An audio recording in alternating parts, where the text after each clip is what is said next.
Hello everyone. आज आपका science classes के यूट्यूब चैनल पे आपका स्वागत है। तो आज हम लोग इस चैनल के माध्यम से आप लोगों को फिजिक्स के मेजरमेंट चैप्टर यानी मापन चैप्टर को समझने का प्रयास करते हैं। अगर आपने अभी तक हमारा चैनल सब्सक्राइब नहीं किया तो अभी सब्सक्राइब करें और बेल आइकॉन को क्लिक करके हमारी लेटेस्ट वीडियोस के बारे में अपडेट जानें। देखिए, इस चैप्टर में हम मेजरमेंट यानी कि मापन किस प्रकार से हम लोग मापते हैं। एक मापन चैप्टर जो है वो एक बहुत ही इम्पोर्टेंट चैप्टर है, जो कि आज हम देखते हैं कि हर चीज़ दुनिया में जितना भी चीज़ खरीदा जाता है या कुछ भी कहिए कि आप घर बनाते हैं तो किसी न किसी मेजरमेंट में ही बनाते हैं। आप काम करते हैं किसी न किसी फिक्स समय तक ही काम करते हैं। आपका पूरा लाइफ सभी का जीवन एक मापन के अंतर्गत हम कह सकते हैं कि आता है ये।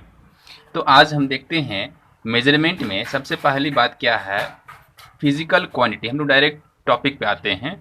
तो फिजिकल क्वांटिटी यानी कि भौतिक राशियाँ, वे राशियाँ जिनके पदों में भौतिकी के नियमों को व्यक्त किया जाता है, भौतिक राशियाँ कहलाती हैं।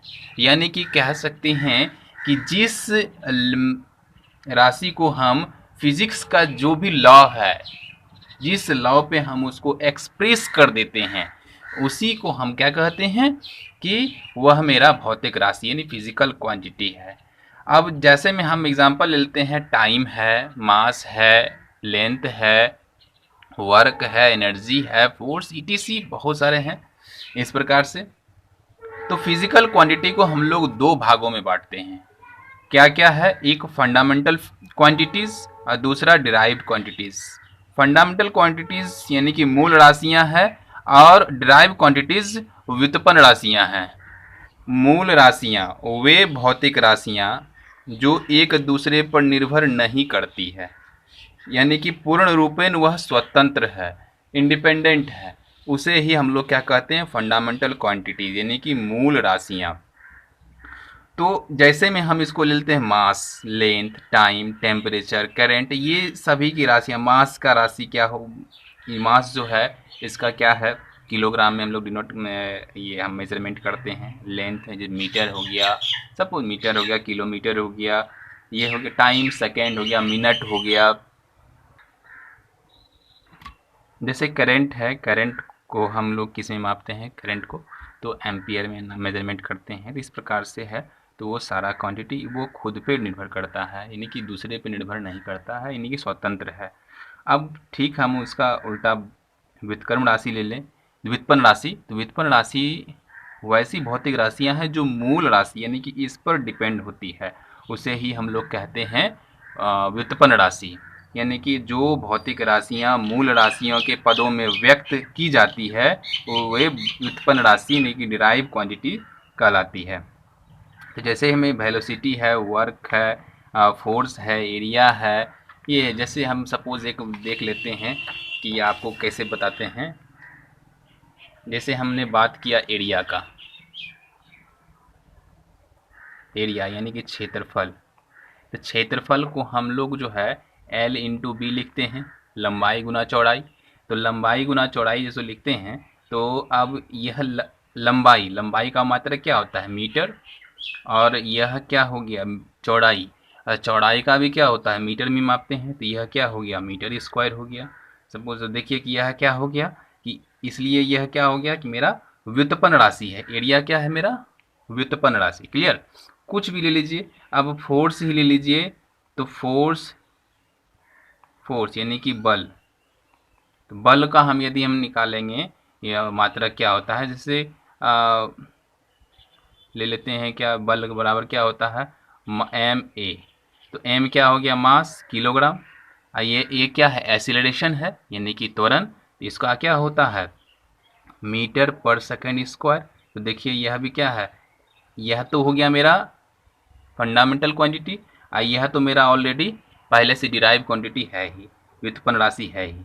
तो यह दोनों मिल करके क्या हो गया? एक डिराइव क्वांटिटी दे दिया। क्लियर? फिर उसके बाद अब देखिए मात्रक। मात्रक क्या है?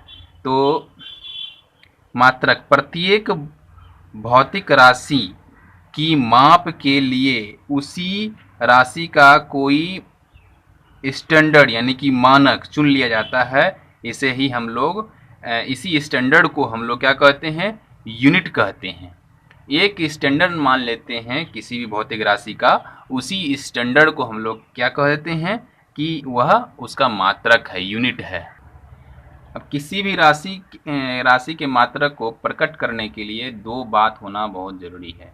पहला तो उस राशि का एक मात्रक होना चाहिए, फिर वह मात्रक उस राशि की माप में जितनी बार सम्मिलित हो उसकी संख्या होनी चाहिए, नहीं जितना बार आ जाए। किसी भौतिक राशि का संख्यात्मक मान वह संख्या है जो यह बताती है कि उस भौतिक राशि में उसका मात्रक कितनी बार सम्मिलित हुआ है।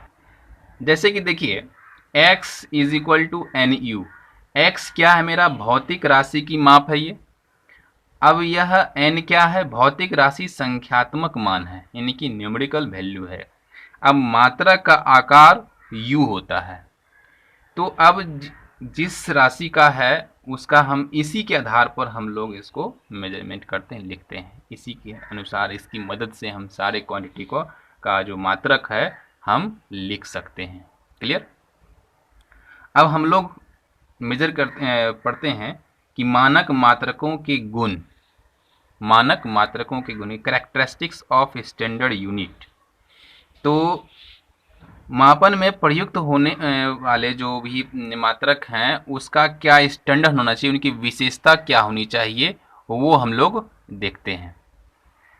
तो देखिए पहला बात क्या है, यह उचित रूप से परिभाषित यानी कि डिफाइन होना चाहिए जो भी मात्रक हम लिख रहे हैं।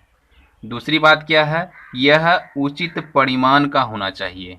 इसका परिमाण भी क्या होना चाहिए, यानी कि मैग्नीट्यूड, वो भी एक फिक्स होना चाहिए। इसमें समय और स्थान के साथ परिवर्तन नहीं होना चाहिए। सपोज अभी दिन है, रात है, या फिर ठंडा है, गर्मी है, बरसात है, या फिर यह इंडिया में कुछ और, अमेरिका में कुछ और, पाकिस्तान में कुछ और। सपोज इस तरह से कंट्री वाइज यह चेंज नहीं होना चाहिए। जो मात्रक है यह ऐसा होना चाहिए कि सभी स्थानों पर इसके प्रतिरूप सरलता से निर्मित किए जा सके, यानी कि सभी जगह इसका जो प्रतिरूप है हम आराम से निर्माण कर सकें। फिफ्थ नंबर है क्या कि इस पर भौतिक कारकों जैसे ताप, दाब आदि का प्रभाव नहीं होना चाहिए।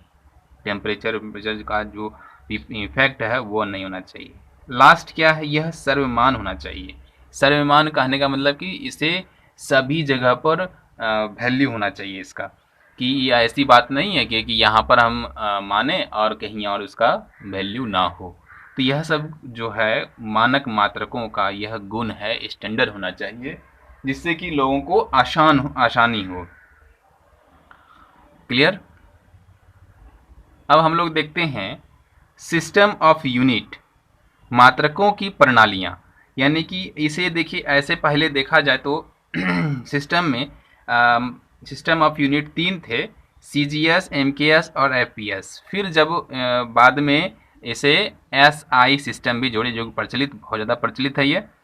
तो सबसे पहले हम CGS, MKS और FPS पे हम बात करें तो CGS लेंथ में इसको सेंटीमीटर कहते हैं, मास ग्राम है, टाइम सेकंड है।